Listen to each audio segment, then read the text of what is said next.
And here we are at a pivotal point in world history, the last year of the Sasanian last emperor, Yezdigerd III, who in his 20th year was murdered. And that 20th year was the year 650-51 of our calendar. Probably in 651, he was murdered. The Sasanian coinage, unfortunately, this is not a reverse, but we'll see one, had on the reverse of every coin to the left and the right of the altar, we've seen some already, a date and a mint, at least in the late century or so, including the first half of the 7th century. A date and the abbreviated name of a mint city. And what I want to look at are coins that have that last year of that last king's or king of kings reign, the year 20. They all have the date Wist 20. The question is, where do they all belong? Are they all actually minted in that last year, the year in which he was killed? Or are they imitations? And it was to sort of poke around at that question without really solving it that I started this study. We have several varieties. In fact, there are more than this, a couple more, but they're just unique coins that are weird. I haven't included them. And you see here the list of categories. Are these categories related? And that's a question that we'll be considering also. These are the mints of Yezdigerd during his entire reign. But by the end of his reign, he was only minting coins out here in the east. You see, BBA is kind of an imaginary place. We don't know exactly where it was. KLM is the abbreviation for the province Kirman. That is also thought to be GLM. I'll acknowledge that for the purist, and it might well be. BN, we don't know the location. And then we have the cities Jiruf, GY, and Narmashir. So the mints that we're dealing with mostly are those little group of mints in Kirman, plus the mint out there, which is labeled Sigistan, which is abbreviated. Sigistan is the Arab version for Sakistan, which became Sigistan, and then but the actual name of the city is Zarang, or Zarang, Z-A-R-A-N-G, or J, as you prefer. And it's going to figure quite a bit. This is a mint table that some of you have seen before. The mints of the Sasanian Empire and the coins that they struck. The years go down vertically from the top, year 1, down to year 20, just above the double line. And you can see that gradually the mints in the west up there at the top disappear. The black double lines mark the year of the conquest of that particular part of the Iranian Empire. So as the Arabs moved west, minting stopped, so far as we know. You have quite a lot in the east, particularly in the province of Kirman, which is up at the top, and with the mints I mentioned, BM, GLM, NAL, and you can see how prominent they are in the last 2 years, particularly in the years 19 and 20, the last 2 boxes of these 2 columns headed SHY and BN. No, BN and GLM. They become quite common in those last 2 years. Why? One doesn't know. But one reason why they become quite common is possibly because they're being imitated for years after the empire has fallen. That's the sort of the point of my exercise here. We don't know exactly what was happening. So since we don't know, let's move along. The first category that we have then are normal looking coins with no additional inscriptions of any kind. And this is one of them. This is one that might really be a real coin of Yezdigerd's reign, while his people or somebody like his people were in charge of that particular mint. It's SK is the mint. SK is written here at the edge of the coin. at 3 o'clock on the clock. The date is written on the other side of the coin, which is 19 in this particular case. So it pretty certainly is one of his reign. It's a nice looking coin. This is what Sasanian coins are supposed to look like. This is perhaps one of the first imitations. It might well be one of the last genuine coins. It is dated year 20. The name of the collector's name I could not resist including, and the Zeno, you know, is a website where you can see all sorts of coin photos. So this is a coin which could be an imitation, but it actually looks pretty good, as if it could be from that first few months of Yezdegerd's reign before he was killed. These are more coins of the year 20. The question is, are they all genuine or not? And there are several reasons why I think they're not. First of all, we have a lot of coins suddenly. We go back to this chart showing the numbers of coins being struck. We have 1 or 2 per year, sometimes 3 or 4, and then suddenly lots. I picked these 6 just as typical ones. So that's one reason. Lots of coins. Now, it could be because they were being continued by the minters using that year of the dead emperor, because what else are they going to put on the coins? No instructions arrived from the capital, which didn't exist anymore. So that's one possibility, that these are simply a continuation of the Sasanian coinage at that distant mint. They only they primarily occur commonly at that mint. Otherwise, they're very, very, very rare, year 20 from other mints, mostly.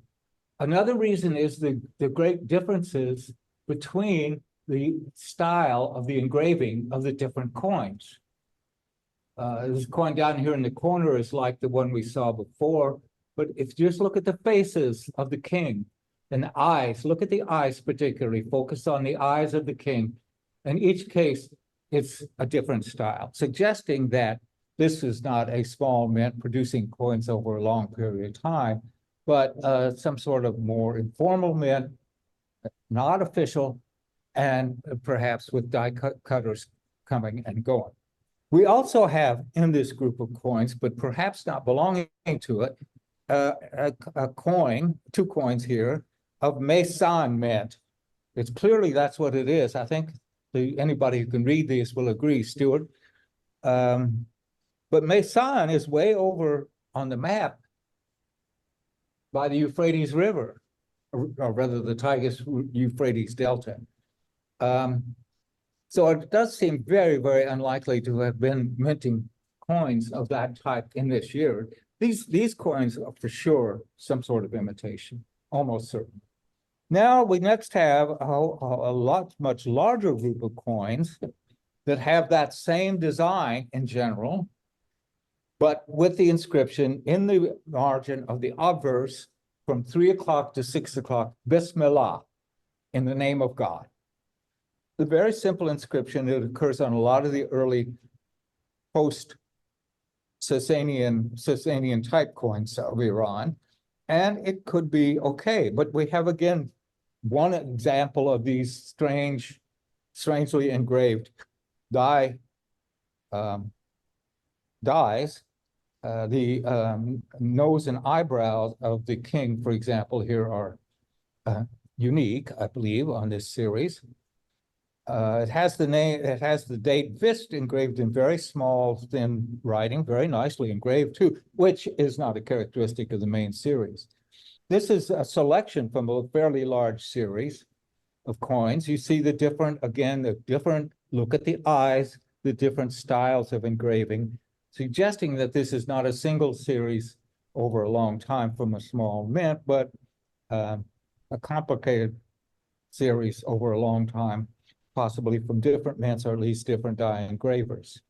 And it's very common compared to the other coins I'm talking about. This one goes off into the 40s, 50s, maybe hundreds.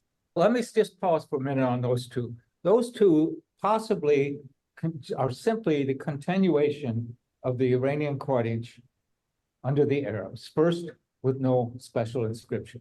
Then after a few years, let's say, with Bismillah, very simple Arabic inscription in the name of God, and then they moved on to other things that I don't treat here. Or it could be a later series that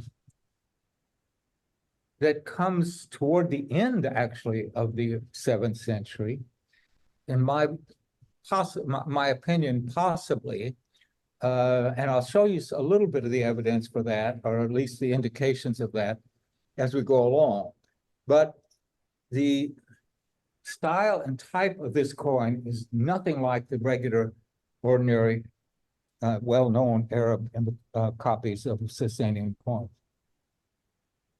Here's a series with Yezdigerd, and these have already been placed later than they seem to be. They have the date 20. The word Yezdigerd is written in the margin, again at 3 o'clock. It's a very small series.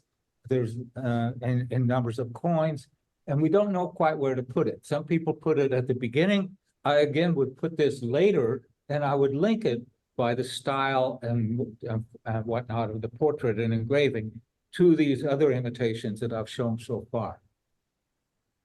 By this time, you can read the date and mint all by your, well, the mint is unusual. It's a Numismatics in Kirman, but the date should be clear. These are all the photos I have of these 3 coins. There are 2 styles of Yezdigerd. I don't know if I have them both here, though. One is very cursive, one is very geometric. And here's a third one that's related to those, but different. Because it doesn't name the last Sasanian empire, Yezdigerd, but it names Khosrow, who minted the bulk of the surviving coinage of Iran in the Arab period, because he ruled for 30 years. Here he has the date 37 on his coins. He didn't rule 37 years, and it has the Arabic inscription, but it's unique. Now, here's another set. These are the only 2 coins of this particular group, and they have a nonsensical inscription. Lillah means to God, for God. It was a slogan of the shortest possible slogan, 2 letters of the Arabs, of Islam. And then the word Apt, A-P-D, which is a Persian word and occurred on the Sasanian coins. But it occurs only on some of them, and we haven't solved that mystery yet. But it means excellent, it means good, it means this coin is a great coin. They're no different, so far as we can tell, from many other coins. The large series with Apt on the back are the same weight and apparently the same metallic content as all the late Sasanian coins, but they're somehow better than the rest, or at least so labeled. A mystery still to be solved. The coins that you just saw don't help solve it because they belong to this somehow separate group of this little group that have the year 20 and don't seem to make any sense otherwise. So we have these 2 coins with this strange legend, obviously put on by somebody who was semi-literate. He knew one good Persian word, and he knew one good Arabic word, and he knew how to write the Persian word in Arabic, which shows you that he was perhaps rather advanced, that is late in the century rather than early in the conquest. And that's as far as it goes.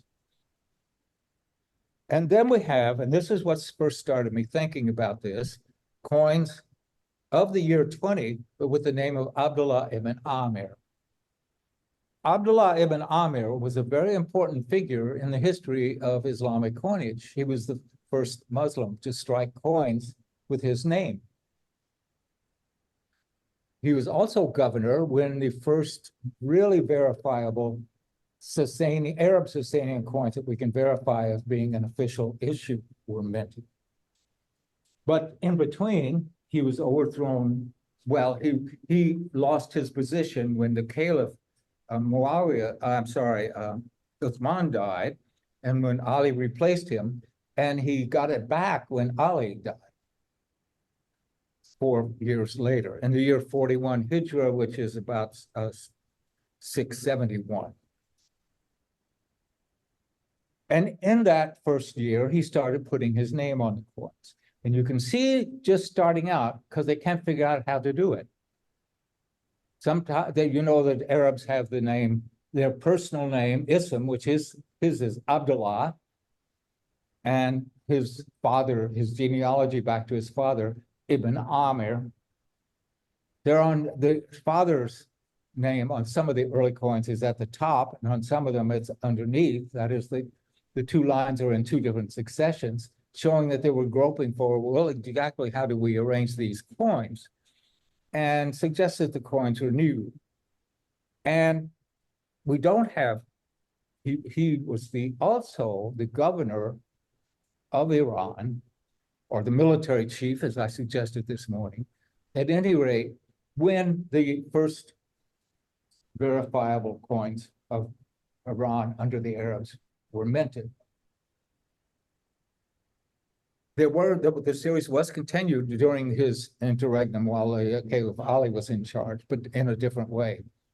So he's a very important figure. He's the first person to emit Islamic coins that are really Islamic. They have his name on them, at least. And what is his role in all of this? This is something else I'm wondering about, and don't have any real firm conclusion. This, in fact, is the last coin that I have to show. There are coins with just his first name, Abdullah, and nothing else, not with his father's name.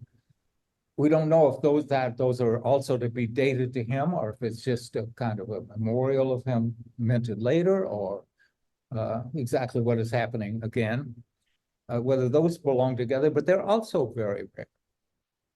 And as I mentioned before, one or two other ragtag bobtailed coins that I don't know what to do with at all, and left out of this particular presentation.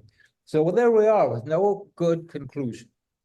I would suggest that the best explanation for these late imitations, what seemed to me to be late and cruder imitations of Sasanian coins, are what we might call irregular or unofficial mints that were set up here and there, back in the mountains, back in a village, back somewhere where the arm of the government could not reach, or perhaps in the slums of a big city, to turn metal into silver, and perhaps even after the introduction of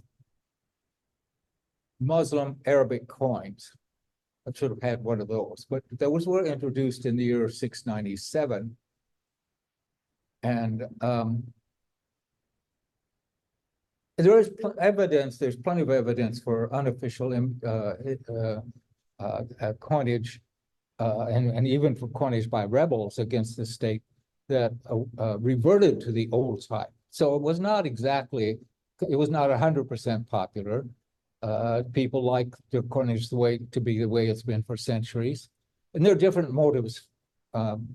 Plus the fact that, of course, sometimes it's more convenient to take your silver off to a guy working in the bushes 3 miles, 10 miles, 20 miles out of town than it is to take it to the nearest official mint, which might be 100 miles away.